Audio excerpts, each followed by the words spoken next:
Thank God this incredible HFY masterpiece found you today. Witness the legend starting now. This story ends with new rules, new warnings, and one very expensive lesson about punching Deathworld species. Look, nobody at Craddock Station Academy expected the semester to end with a complete restructuring of the Interspecies Conduct Handbook. But here we are, and it all started because Vexthorne and Salaket, that absolute monument to unearned confidence, decided to put his manipulator appendage where it absolutely did not belong. Craddock Station Academy, for those not familiar with the institution, sits at the crossroads of 17 major trade routes and serves as the premier educational facility for the Galactic Council's elite offspring. We are talking about the children of ambassadors, corporate magnates, military commanders, and the occasional hereditary monarch, who still thinks titles matter in the 34th century. The tuition alone could fund a small colony for 3 years. The waiting list, longer than a Velnax mating tentacle, and significantly less pleasant to deal with. The Academy prided itself on diversity. 63 species represented in the student body. State-of-the-art environmental controls that could shift from methane-rich atmospheres to aquatic chambers in under 4 minutes. Cuisine from across known space. Though the less said about the glory nutrient paste, the better. Everyone got along. Everyone followed the rules. Everyone understood the delicate social hierarchy that kept hundreds of apex predators, hive minds, and silicon-based philosophers from turning the dormitories into a war zone. Then the humans showed up. The cafeteria on Sublevel 9 catered to oxygen breathers with carbon-based biology, which meant it was always packed during third meal rotation. Vexthorne held court at the central table, as was his custo. The salad species stood roughly 8 foot tall, built like someone had decided to stack muscle on top of bone on top of denser muscle, then wrapped the whole thing in grey-blue hide that could stop most small arms fire. Their home world pulled nearly 3 times standard gravity, which meant Vexthorne could and frequently did treat most other species like particularly fragile furniture. Cassidy Morgan stood in the food distribution line, tray in hand, minding her own business. She was new. 3 weeks into the semester, part of the human integration program that the Galactic Council had pushed through over significant opposition. Nobody knew quite what to make of humans yet. They looked harmless enough. Soft skin, no natural armor, no claws or fangs worth mentioning. Bipedal, which was common enough. They came from some backwater planet called Earth. Recently declared a protected death world, though everyone assumed that was political classification. Inflation to get them a seat at the table. The argument started over something stupid. It always does. Vexthorne wanted the last serving of something called chocolate cake, apparently a human delicacy that the kitchen staff had prepared as a cultural accommodation. Cassidy had reached it first. Words were exchanged. Vexthorne, surrounded by his usual crowd of sycophants and hangers-on, clearly felt his reputation required defending. So he shoved her, not hard by his standards, just a casual backhand to the shoulder. The kind of dismissive gesture he had used on dozens of other students who did not understand their place in the social order. The kind of move that said, "I am bigger, I am stronger, and you will move." Cassidy did not move. She turned slowly and looked at him. Really looked at him. Her facial expression did not change. She did not raise a voice. She simply stood there holding her tray with chocolate cake that she had fairly claimed. And Thor, interpreting this as defiance rather than the warning it actually was, made his second mistake. He reached out with his primary manipulator, intending to physically remove her from his path. His appendage connected with the side of her head. The sound echoed through the cafeteria, a solid thwack that made everyone within 20 foot stop eating, stop talking, stop breathing. 300 students from 40 different species froze in place, waiting to see the inevitable result. The fragile human would crumple. Medical would be called. There would be an incident report. Vexthorne's family would make some donations. Life would continue. Cassidy's head moved approximately 4 degrees to the left from the impact. Then she straightened up, rolled her neck once, twice, and locked eyes with Vexthorne. She smiled. It was not a friendly smile. Vexthorne, for the first time in his privileged gravity-fed life, felt something unfamiliar crawl up his spine. His manipulator throbbed. Actually throbbed. He looked down at it, confused, and saw the primary joint already beginning to swell. Cassidy took a bite of her chocolate cake, chewed thoughtfully, and swallowed before speaking. "You are going to want to get that looked at," she said, her voice carrying across the now silent cafeteria. "Hitting bone tends to hurt, even for someone as tough as you clearly think you are." Then she walked away, leaving Vexthorne standing there, cradling his rapidly swelling appendage, while 300 pairs of eyes from 40 species watched his face cycle through confusion, pain, and the dawning realization that he had just made a catastrophic error in judgment. The silence lasted exactly 5 more seconds before the cafeteria exploded into noise. Security Chief Bruntel arrived at sublevel 9 cafeteria within 90 seconds of the alert, which was impressive considering he had 6 legs and the turbolift was undergoing maintenance. He was a keep built low and wide with sensory organs that could detect emotional pheromones from 3 corridors away. Right now, those organs were telling him the cafeteria was absolutely soaking in panic, excitement, and a concerning amount of vindictive satisfaction. All right, everyone. Back to your meals.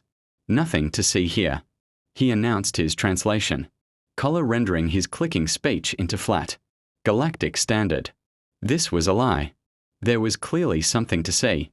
Specifically, Vexthor and Sulkit sit at the medical station table, his manipulator appendage swollen to twice its normal size while his entourage hovered around him like concerned satellites. "She attacked me," Vexthorne was saying, his voice tight with pain and indignation. "A human.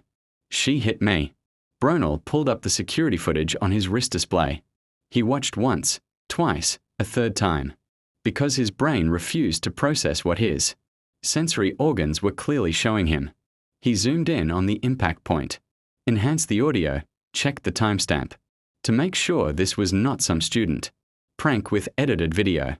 Nope. Vexthorne had definitely struck first, and the human had definitely walked away without so much as a stumble.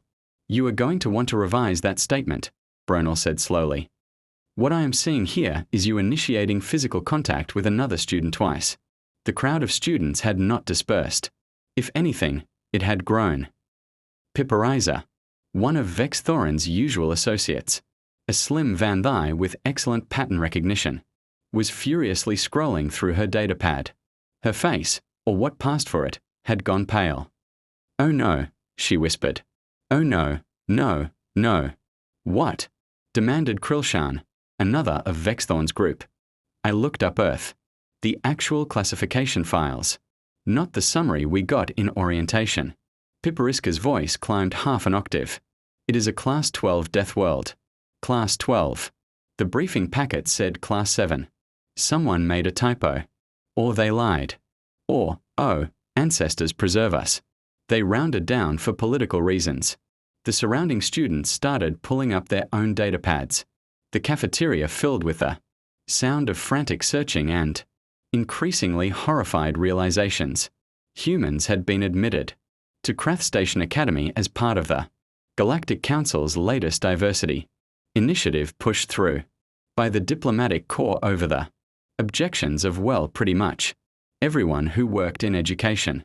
The humans wanted a seat at the big table. They wanted their offspring educated alongside the elite of galactic society. They had resources, trade goods, and a surprising amount of leverage for a species that had only achieved faster than light travel 40 years ago. The compromise had been simple. Admit a small number of human students. Observe, evaluate, see if they could handle the rigorous academic environment without, dying or causing an interstellar incident. Nobody had bothered to do a deep analysis on human physiology. Why would they? The preliminary scans showed them a soft, squishy, vulnerable, standard carbon-based life. They required roughly 1 standard gravity, breathed oxygen, 8 organic matter. Boring, harmless. The SIT, by contrast, everyone knew about high-gravity world specialists. Their children were born into twice standard gravity and thought it was relaxing.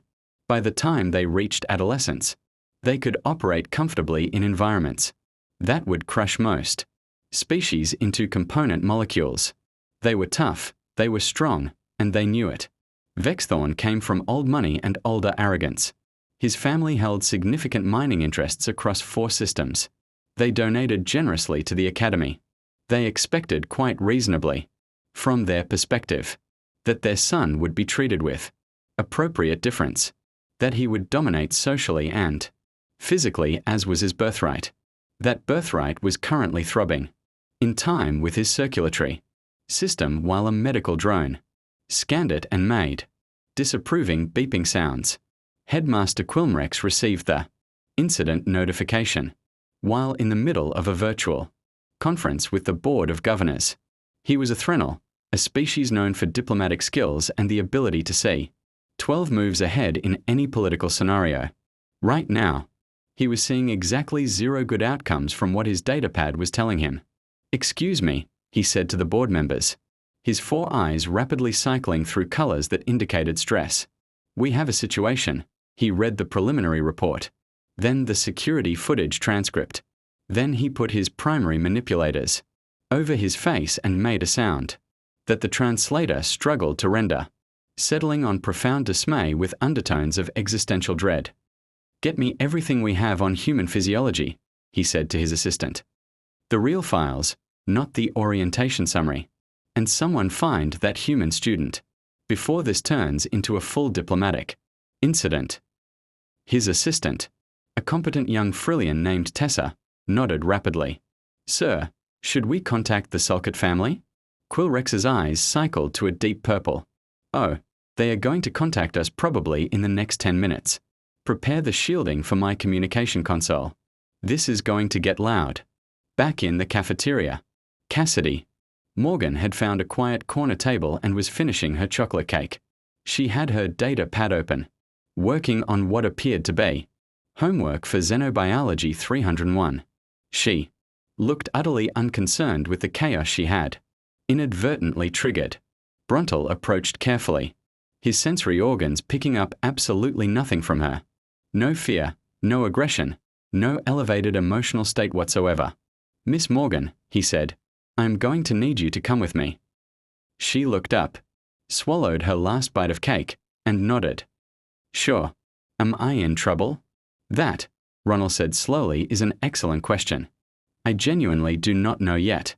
The medical bay on level 4 was designed to handle every major biological classification in the known galaxy.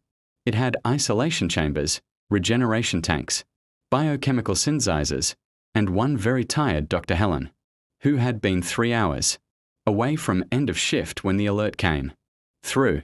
Dr. Helen was a Prian, which meant she had excellent fine motor control, 6 specialized sensory organs, and absolutely 0 patience for stupidity. She had been working at the academy for 12 years. She had seen every kind of student injury possible. Sports accidents, lab explosions. That one incident with the Zeroravity mating ritual gone wrong that nobody talked about anymore. This was new. "Let me see if I understand correctly," she said, waving her scanning apparatus over Vexthorne's swollen appendage. "You struck this human student with your primary manipulator at approximately 40% of your full strength. I barely touched her." Vexthorne protested, though his voice cracked slightly. The pain medications were helping, but not enough. It was nothing. A tap. She should have moved. Dr. Helen pulled up the scan results on her display. Her sensory organs, all 6 of them, focused on the data, then refocused. Then she made a whistling sound that her species used to indicate profound confusion. "Your primary metacarpal joint is fractured. The secondary support structure is cracked in 3 places. You have severe tissue damage consistent with high-velocity impact against a dense, unyielding surface." "That is impossible," Vexthorne said flatly. "I am Salat. Our bone structure can withstand 12 times standard gravitational pressure. Our striking force is measured in the thousands of pressure units. She is human. They are soft. Everyone knows this. Everyone. Dr. Helen said slowly appears to have been working with incorrect data. She pulled up Cassid's scan on the adjacent display.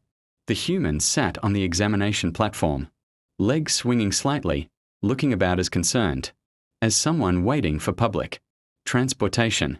Dr. Helen had run every diagnostic she could think of. Twice. "Miss Morgan," she said carefully, "you have a mild contusion on the left temporal region, approximately 2 centimeters in diameter, minor capillary damage.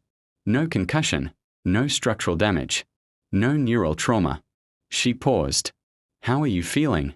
"Fine," Cassidy said. "Little annoyed I dropped my cake during the walk over here." That was the last piece. "You dropped your cake." Dr. Helen repeated the words like they were in a language she had not yet learned. "You were struck by a sulky with enough force to fracture his own appendage. And you are concerned about cake. It was really good cake." Vexthorne stared at her. Really stared. The pain medication was making everything slightly fuzzy. But even through the chemical haze, his brain was trying to process something that did not make sense. Could not make sense. He had hit her. He had felt the impact. She should be in the regeneration tank, not sitting there complaining about dessert. "What are you?" he asked, and his voice came out smaller than he intended.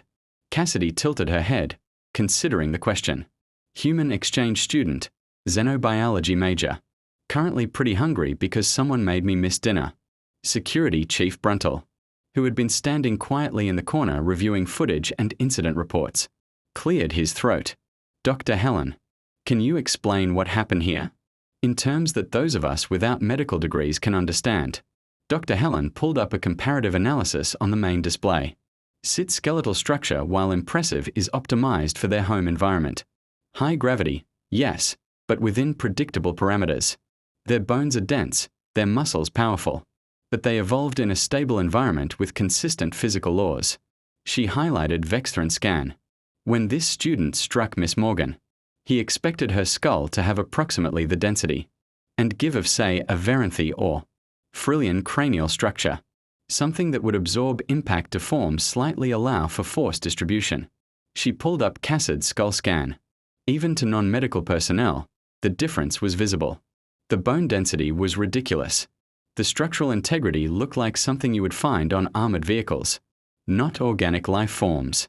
Human skeletal structure evolved on a death world with highly variable and often extreme environmental pressures. Their bones are not just dense. They are engineered through millions of years of evolution to withstand catastrophic impact, rapid acceleration, and persistent high-stress loading. Miss Morgan's skull did not deform. It did not flex. It did not give at all. Dr. Helen zoomed in on the impact point. When Vexthorne struck her, it was functionally equivalent to striking a Dura steel bulkhead. With his bare manipulator at speed, the room went very quiet. "But she is so small," Vexthorne said weakly. "She looks fragile." "Yes.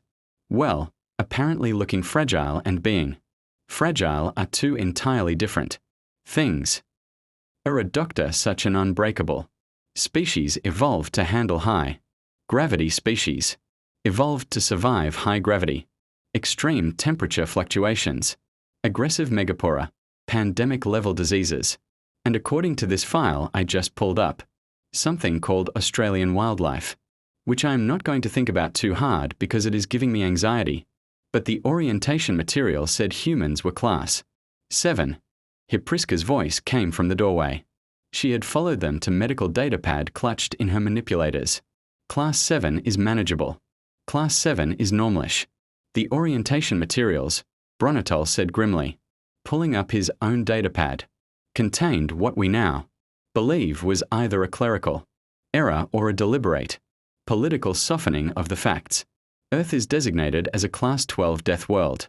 Class 12, that puts it in the same category as Vrax Prime, which is actively volcanic, and Crush, where the atmosphere is mildly acidic and it rains metal shards. Cassidy raised her hand slightly. To be fair, Earth is not that bad.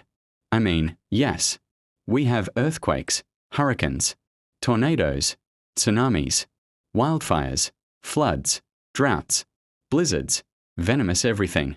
and predators that think humans are crunchy and good with ketchup. But you get used to it. You get used to it, Vexthorne repeated numbly. Sure. I mean, humans are pretty adaptable. It is kind of our thing, she shrugged. We are not the strongest species. Not the fastest, not the smartest probably.